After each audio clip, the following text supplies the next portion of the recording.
All right, confessions of a former gym bro. I've been saying bro lifter, I meant gym bro. Gym bro is the term. Okay, confessions of a gym bro. The guy that doesn't really track his things, comes in, does the movements, just comes in and lifts it just to lift it.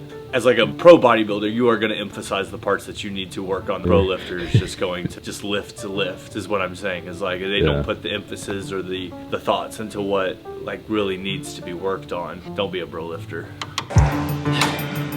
Just to reiterate, this last off-season was the first off-season I had. So I put the whole year together from prep to off-season, back to prep, and the differences in everything across the board, not just my physique, but my work, my creativity, my energy, it's all massively improved. So this is worth a listen. Number 2, on my confessions of a former gym bro. Number 3, number 4, number 5, doing things half-assed versus doing things like you mean it. What is like you mean it? Like you mean it comes from clarity. Clarity on your goals, being really specific and detailed with your goals and knowing why you want your goals gives you that gear to go 100%, not half-ass. You know, how you do anything is how you do everything. You half-ass this, you're gonna half-ass everything. You get half-ass results, you don't live up to your potential. Mastering that clarity of mind, clarity of goal, clarity of why, that's the foundation that needs to be built and reinforced to get to and past future obstacles, so that anything that comes up, any obstacle, any blip on the radar, any speed bump, you know, and you have that gear to dig in. You have that drive based on that whole foundation of that really clear, specific why and goal. Orange cranberry, white chocolate chip. Oof. What inspired you for that?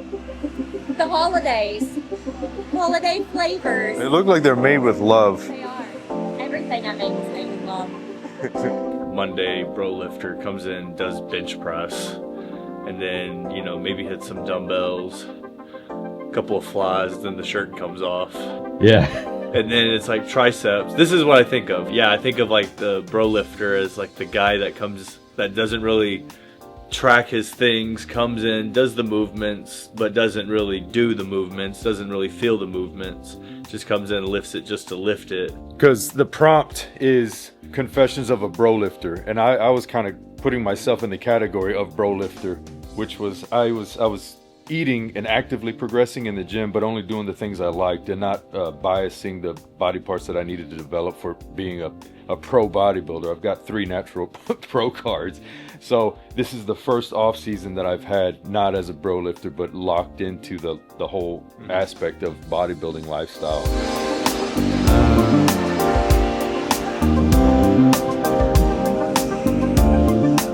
If you're really honest with yourself and you know the standard that you want to hold yourself to, which would be, if you're honest, pretty high, that's what mine was. It was really high, so that's how I would define, you know, my approach to bodybuilding and wanting to progress in the past. So the first note I made, I wanted the standard of the physique, but I didn't take the details seriously. The details like locking in on the meal plan in the off season, and the details like paying attention to what I needed with leg development, which is, you know, the Bulgarian squats, the split squats, the really focused RDLs, the hip thrusts, the progressions on all of these. So that's the first note. And I think we're past of the times that guys don't train glutes. Come on, guys, be better. You know, whenever you hit the pose, we want to see the separation, we want to see all of the things. So we're gonna get Nick on point. All right, so yeah, thank you, Cody, for that impromptu request to define what a bro lifter is. Let's see here. So yeah, like I said, I have 3 natural bodybuilding pro cards, but I wasn't acting professional. So this last year was actually the first time I kind of put it all together. I paid attention to the details. I was even more specific and clear with where I wanted to go with it. How you do one thing is how you do everything. So that standard needs to be across the board. And with that off season, I had more calories that I can consume pre-contest and still lose fat and get in the best shape of my life. So what did those the additional calories do? It helped my my mental clarity, which helped my organization, which helped my creative process. And I have some really cool plans set for the company. The touch point, the mega touch point of Gasp and Better Bodies is the content. and I want to give the best to you because I want the best out of myself. So just getting back to my point, the locked-in off-season allowed me to have more calories and more energy and more clarity, more creativity. So I think I made my point. All right, confessions of a former gym bro. I've been saying bro lifter, I meant gym bro. Gym bro is the term. Cody, we need a retake. Gym bro, gym bro, gym bro. All right, number 2, on my confessions of a former gym bro, because I was a gym bro.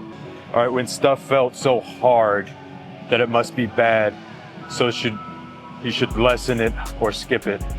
I admit in the past, on the final weeks of preparation, I would cut sets that I knew I needed.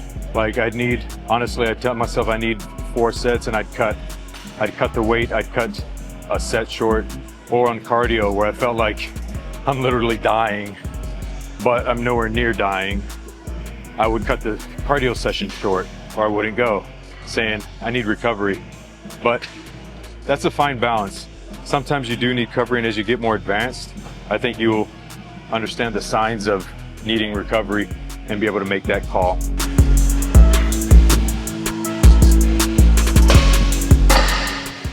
All right, number 3, doing things half-assed versus doing things like you mean it. What is like you mean it? Clarity on your goals, being really specific and detailed with your goals and knowing why you want your goals gives you that gear to go 100%, not half-ass. You know, how you do anything is how you do everything. You half-ass this, you're gonna half-ass everything. You get half-ass results, you don't live up to your potential. Mastering that clarity of mind, clarity of goal, clarity of why is a skill that you need to master so that anything that comes up, any obstacle, any blip on the radar, any speed bump, you have a shorter latency in getting back, you know, and you have that gear to dig in. You have that drive based on that whole foundation of that really clear, specific why and goal. So that was number 3, doing everything half-ass, and the definition of half-ass, and doing everything like you mean it. That's an important one. My number 4 on confessions of a former gym bro, because I was a gym bro. Not committing to the plan 100% right out the gate. This is me with every prep. At the start, for the past 3 preps, I wouldn't start right out the gate with Adam, and my results would be delayed. I was just so comfortable with the way I was eating, had such a habit and a behavior pattern that it was so difficult for me to start 100% of the way. And this is just personally speaking. That's really what I attribute it to. And I was also, in my head, I was a little bit afraid to eat so much less, just because I didn't know about exactly how much I was already over consuming. But to go immediately from that, you know, kind of a sloppy off season to a structured plan where your body's only given what it needs so you can have the specific goal is a very big, drastic change. So yeah, not committing to the plan 100% right out the gate is a big old waste of time. Big waste of time. I don't recommend it. You'll save so much committing to the plan. You think you're cutting corners to save effort and energy, but you're giving yourself more work, more effort, more energy. All right, my confessions of a gym bro number 5. Oh yeah, this is a bad one. Thinking that I was good enough to bro it past structure and organization, structure and tracking, structure and being locked in. So if it gets tracked and prioritized, it gets improved. This comes from clarity of your goal. This comes from clarity and specificity of your why.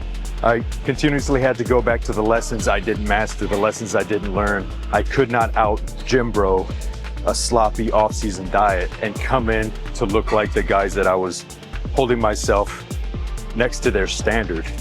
You know, I couldn't come in like a real professional with the shredded glutes and the hamstrings, the dialed in hamstrings. So finally, again, to reiterate, I had the structured off season, hence the increased muscle mass, my food intake, my energy for prep, and my other projects leading to clarity and better organization, to quicker, cleaner execution leading to better impressions and faster networking and better opportunities. Don't think you can out gym bro anything. You're leaving a lot on the table. Point number 6. And there's some overlap between points with this one. How you do anything is how you do everything. You cut corners, you're gonna repeat the same lessons and waste time, etc., etc. So do it right the first time. Apply your highest standard criteria to everything you do. Number 7, when you first recognize when you actually honestly give it your all. If you've never gone there and given it your all, covered every detail, went 100% on anything, you should definitely try it. You will have an epiphany, you'll spark something in your brain, and then you'll recognize the power essentially that you have. You get fulfillment and drive and recognize how much harder you can open up your strength to dig. It's an opposite effect. You think you want to be efficient and cut the work down, cut the effort down on your part, but it's counterintuitive. You want to shy away from the really hard stuff, but really true power is found leaning into your endeavor, leaning into the work, leaning into what is perceived right now as uncomfortable. All that stems from the clarity of your why.